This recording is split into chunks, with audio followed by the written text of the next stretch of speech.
Welcome back to another episode of Spirit of an Athlete. I'm your host, Amanda Smith, and on this episode, we have Shawnee Harle. She is a two-time Olympic coach.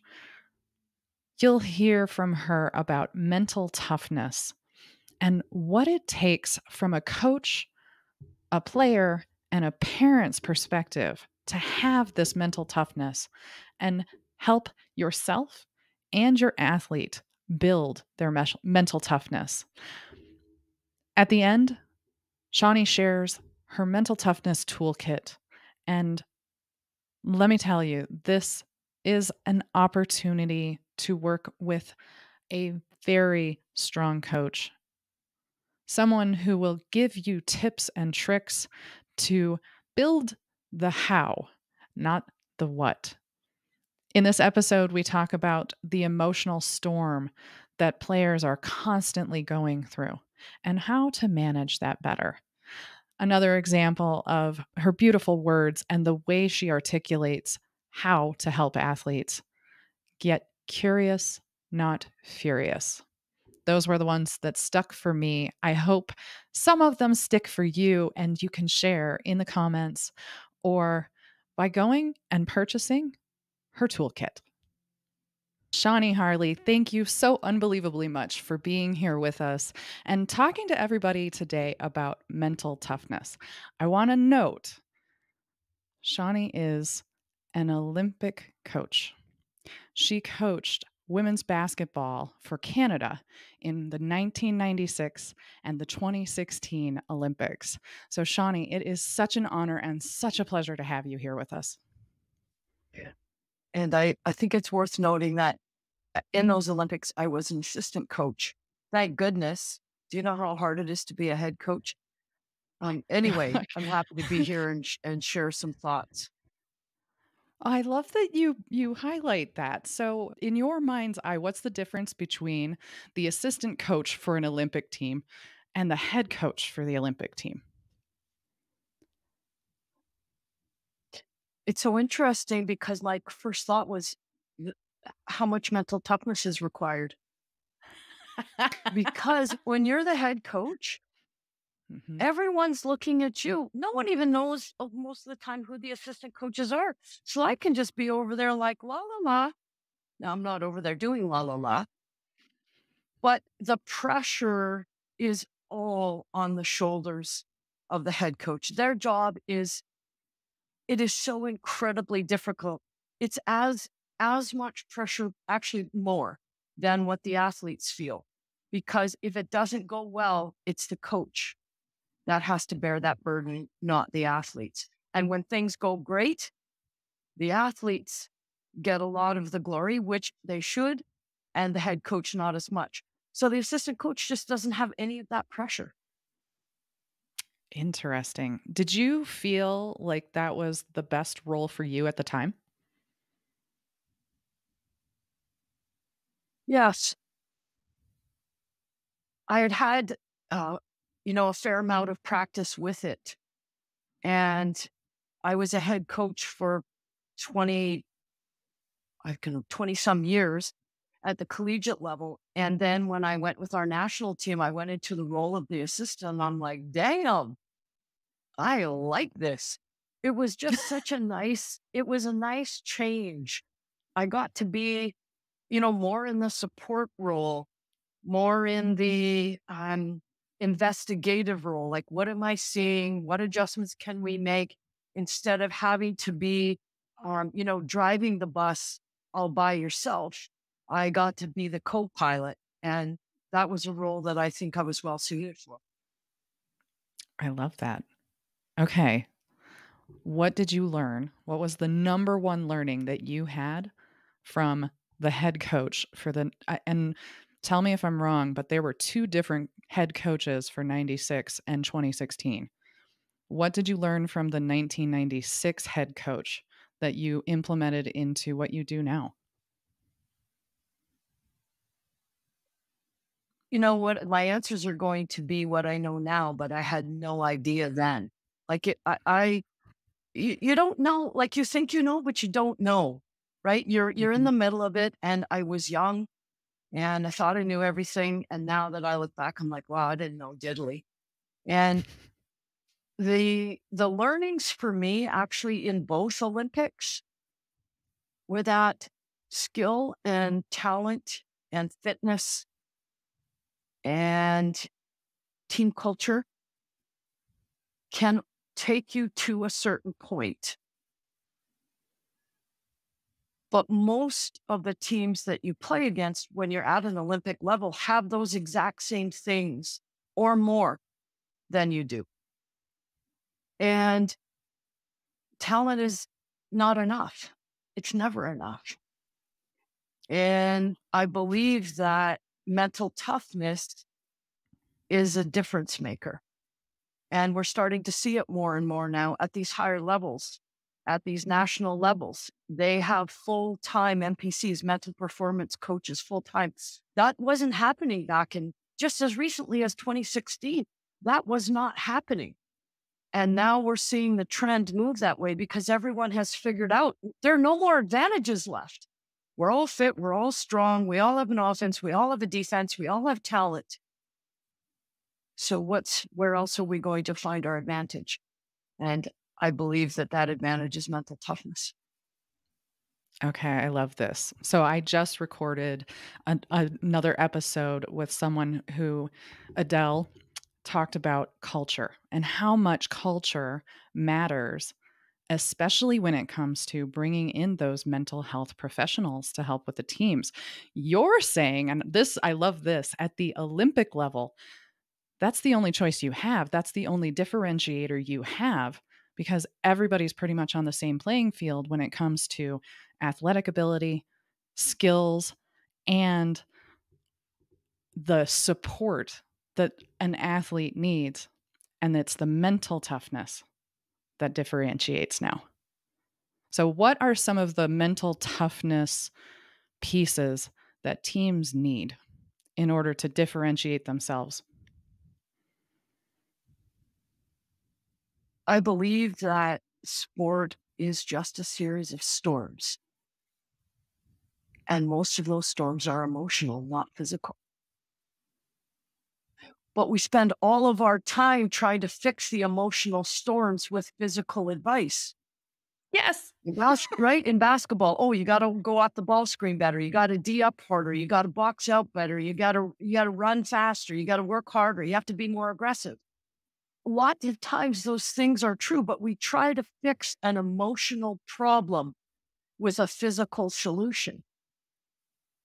Well, that's what I did when remember I told you I didn't know anything and I thought I knew everything all those years I was coaching. I did the exact same thing. But if we agree that sport is a series of storms and most of the storms are emotional, what I see now in athletes, coaches, parents, all of us, we're lacking a toolkit to know what to do when these emotions hit. And sport tells us, this is what sport has said, suck it up, buttercup. Just get out there, be confident, fake it till you make it. Those things don't work. So I really believe that the advantage comes when we have athletes and staff and people around us that, you know what, the storm's coming, whether we want it or not. And we're prepared. We know what to do with how we feel. Yeah. It's not if, it's when. And if coaches aren't preparing, that's a struggle. That's it. What are some of the things from a coach's perspective? And we're going to go into the parents' perspective and the player's perspective as well. But what are some of the things that coaches really need to grasp onto when it comes to mental toughness? It's not suck it up, buttercup. It's not just do better. What is it? What I believe that we're missing in our coaching culture, because you used the word culture before, is we're really lacking training in the soft skills. Because the truth is, the soft skills are really damn hard. And we don't have the training. Everything is in the technical, tactical, and then the physical. But there's no training in the social emotional pillar, which is my relationship with myself and my relationship with others. And think about what we do as coaches when things aren't going well. I mean, I just think back to what did I do? I just yelled more. And if that didn't work, then I just yelled louder. And if that didn't work, I made them run suicides. And whoever thought that was a good name to call and it's a punishment. Suicides, that's what we call it in basketball. Seriously, who thought that was a good name? Again, we're talking about culture. And I think that we lack a different tool because when you're a hammer, everything looks like a nail. And we often only have a hammer in our toolkit because that's all we know. That's all we've been taught. And what athletes need, some of them need a screwdriver. And think about how many different kinds of screwdrivers there are. They need different, and we are under-equipped as coaches. All we know, like when I look back on what did I do as a coach when I was trying to get results? And I was like, oh, I didn't like the answer I came up with. But the truth is, I was really good at using blame, shame, and guilt to manipulate behavior. And because what I learned was they want my approval. Not only they want it, I made them need it. And so I could say this and get this behavior from them. I could say this because they want my approval, which means they fear my disapproval. Now they're my prisoner. Now I didn't know this was happening. I didn't understand the dynamic. I was just doing what I knew. I was coaching the way I'd been coached in the way that I had been taught. But now when I look back on it, that's very much what we do. We use reward and punishment to manipulate behavior. That's not mental toughness. That's not emotional intelligence. And that's not self-awareness. And some athletes do respond to it, but the majority of them do not. So I'll pause there. Okay, two things I want to reflect on. One, your own self-reflection and how you have learned from what you've done in the past, and I'm sure it goes well beyond just the sport and just being a coach, is phenomenal. Thank you for that. The other thing I want to point out is the way that you break things down and give the analogies so that coaches can really hear this is beautiful. Thank you. I can't thank you enough for the imagery that you gave me in order to see it in my mind and be able to go, okay, I know exactly how I've been doing that with my athletes and what I need to change with my athletes, how they do want my approval. And for me, I know that they're seeking my approval and I'm trying to distance myself with that. But there's an age level that you have to play with in there too. And I'm curious, I know you've coached at the Olympic level. Those are women who are in either college or above, and you've coached at the collegiate level. Have you coached at the younger youth levels? What's the age breakdown for where we go, okay, stop looking for me for the confirmation that you did something right and start looking internally? Never. Okay. Never. Now, if we look at a scale, right, 10 and 1, it decreases a little bit. But don't you think it's normal human behavior? Everyone wants to be seen, heard, and understood. I don't care how old you are or how young you are. And the coach is the top of the totem pole. And at the Olympic level, do you think they care a lot about what that coach thinks about them? Hell yeah. Absolutely. Because you know why? They have also figured out the more approval I get from her, the more playing time I get. Right? That there's this correlation that they start figuring out. If she doesn't like me or she disapproves of me, my playing time goes down. And what every single athlete has a really difficult time separating. Did you hear what I said? If coach disapproves of me or likes me, but that's not how the coach is making decisions. It's not if I disapprove of you or like you, it's your skill set.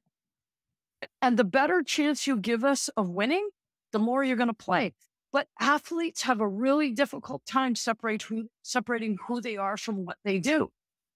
Yes.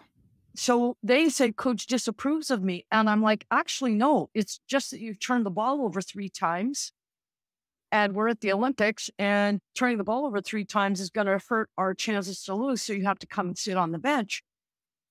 There's this dynamic that goes on that, again, we don't have training to help us understand what's really going on with this need for approval. And I say need, and that's different than want. Wanting someone's approval and needing someone's approval is very different. So I would say the only thing that changes is the older athletes seem to need it less than, say, younger, upcoming athletes. But everybody needs it no matter the age. I totally, totally agree. Thank you. Thank you for confirming that for me, because it's something that I know a lot of parents, and this is where we're going to transition into the parent story. The parents are like, okay, I don't want them to be looking at me and thinking they need my approval while they're out on the court or the field. And I'm like, but isn't that human nature? Isn't that part of just being in that relationship? So, what's a piece of advice you could give parents when their kid is that kid that's, you know, they shot the shot and they missed it, and then they immediately look up and find their parents in the crowd, and they're looking for their parents' approval or disapproval in that moment? What's a piece of advice you can give the parents in that?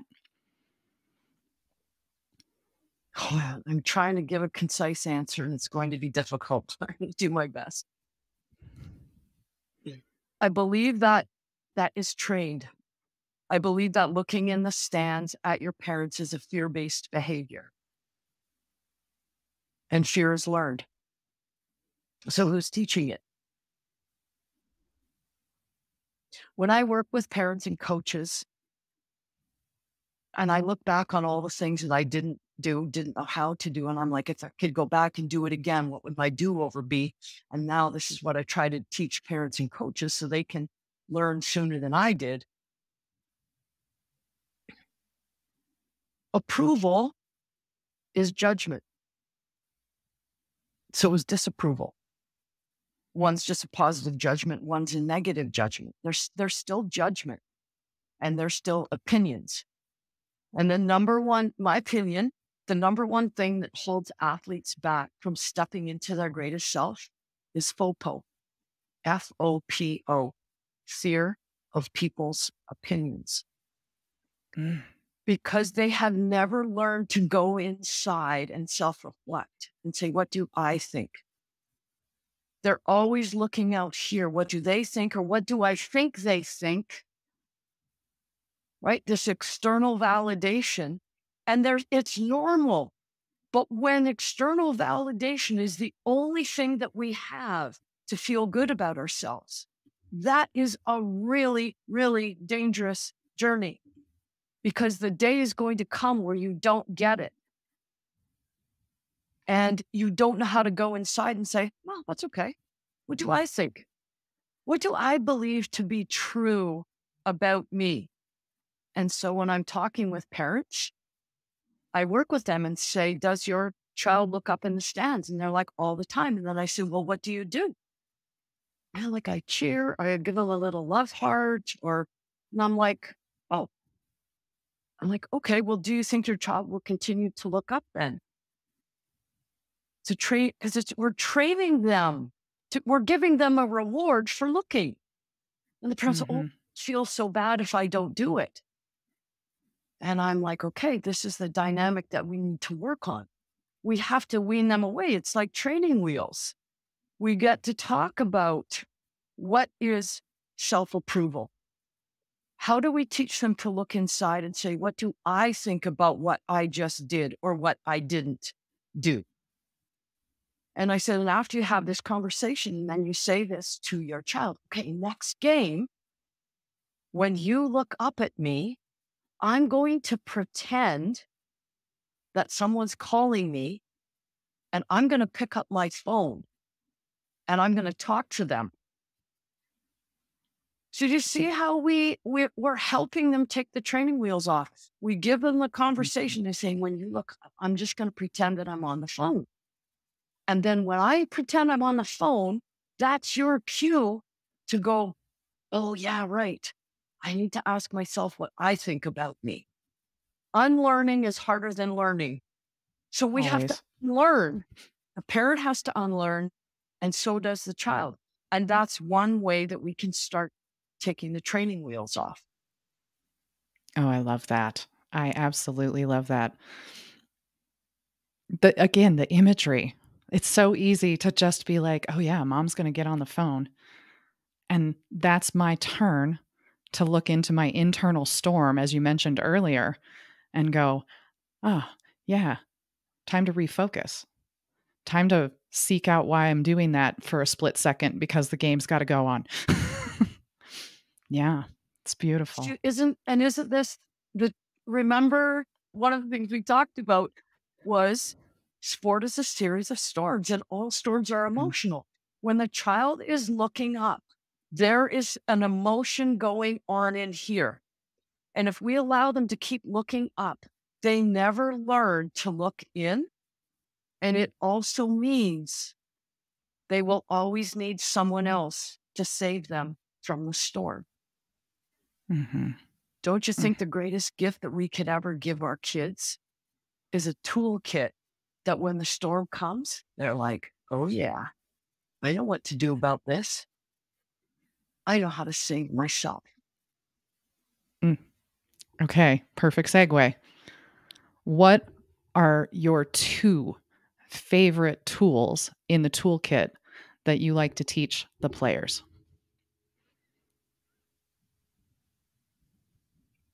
I don't know if I don't have two yet, but I'm going to start with one and then I'll probably get the second one will pop into my head naturally. Perfect.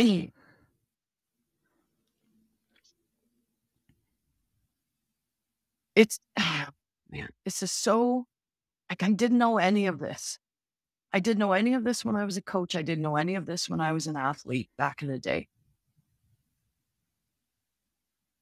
There's 2 tools that I teach that I think are super, super, super important. They're the same tool. You'll see it in a second.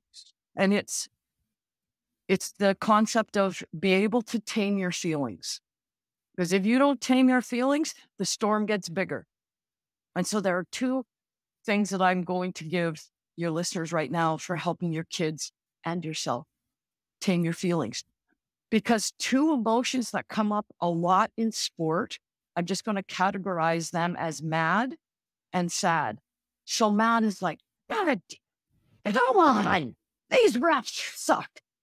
This is ridiculous. Like you hear the tone. Mhm. So here's a tool for that. Get curious, not furious. So curious is this. That's interesting. And then give yourself a coaching tip. That's interesting. I'm using basketball. I just need to force the dribbler to use their left hand. That's interesting. I just need to give the ball a little more oomph. That will help me not shoot an air ball. So we go, that's interesting, coaching tip. Because what I want all of us to hear when we're going mad and sad, do you remember SOPO, fear of people's opinions? I forgot to Mhm. mention the person whose opinion we're most afraid of is our own. When I go mad, this is ridiculous. This sucks. Can you hear the judgment? It's almost impossible to be curious and judgmental at the same time. Mm. So that's why we get curious, not furious. So there's one.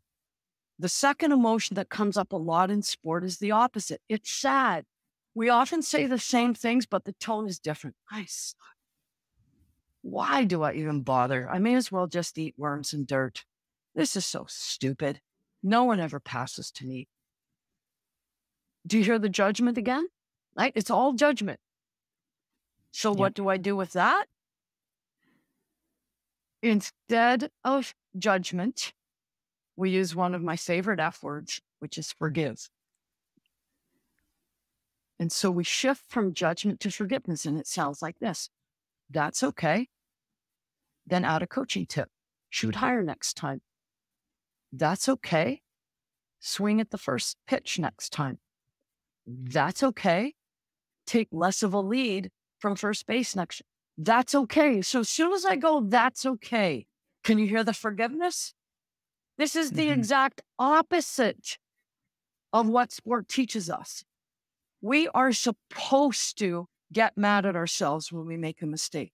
When I work with athletes, like on a scale of 1 to 10, how hard are you on yourself? A 9. Like, stop taking pride in that. Stop wearing that as a badge of honor. It's a learned behavior. We have to unlearn it. We get curious, not furious. We forgive rather than judge. And then we give ourselves a coaching tip to take us to the next thing that we're supposed to do. I love it. You're my favorite kind of coach, Shawnee, because you tie it all together with the right words. Curious, not furious. I absolutely love that because it's sticky and I'm going to remember that. I'm going to be able to use that with my own child. I'm going to be able to use that when I go and work with my athletes. So thank you. Thank you Well, for isn't that. it? And don't you think I also think these are really good tools for parents and coaches. I see coaches furious all the time. I see parents in the stand. They're furious all the time, or they're like, oh, kid sucks. Or coaches are like, oh my goodness, how come they can't get anything right? We're in one of these two things. We do it as adults too. So these tools are for all of us. No doubt. Oh, I love it. I love it. Thank you. I get to learn so much when I do these podcasts. I love, love, love when I get to just take all these goodies with me. So I hope that the listeners, I'm looking at you, are taking all of this in. Shawnee, where can people find you? How can they work with you? And what's the best place for them to land to work with you? The best place to find me is on my website. I'm sure you'll have it in the show notes. Yep. And it's ShawneeHarle.com. So it's my first name and last name, ShawneeHarle.com. And honestly, my favorite, most affordable program that fits everybody is called Mental Toughness Toolkit. And it's for athletes, parents, and coaches. And you can find that on my website. And it teaches, it goes through the foundation of every single thing that I teach that I believe is the most important. Mental Toughness Toolkit on ShawneeHarle.com. I will make sure that that is in the show notes so you guys have quick access to it. It's very, very affordable and a phenomenal tool. You've heard Shawnee tell us all of these great alliterations, and she's got beautiful comparisons and moments that you can go, yeah, I've been there. Go check out the toolkit, you guys. It's worth it. Shawnee, thank you so unbelievably much for all of the knowledge drop that you just landed on us in this episode. I truly appreciate your expertise, your gifts, and your knowledge. I know you do. I can feel it. Yay. Thanks for listening to Spirit of an Athlete podcast.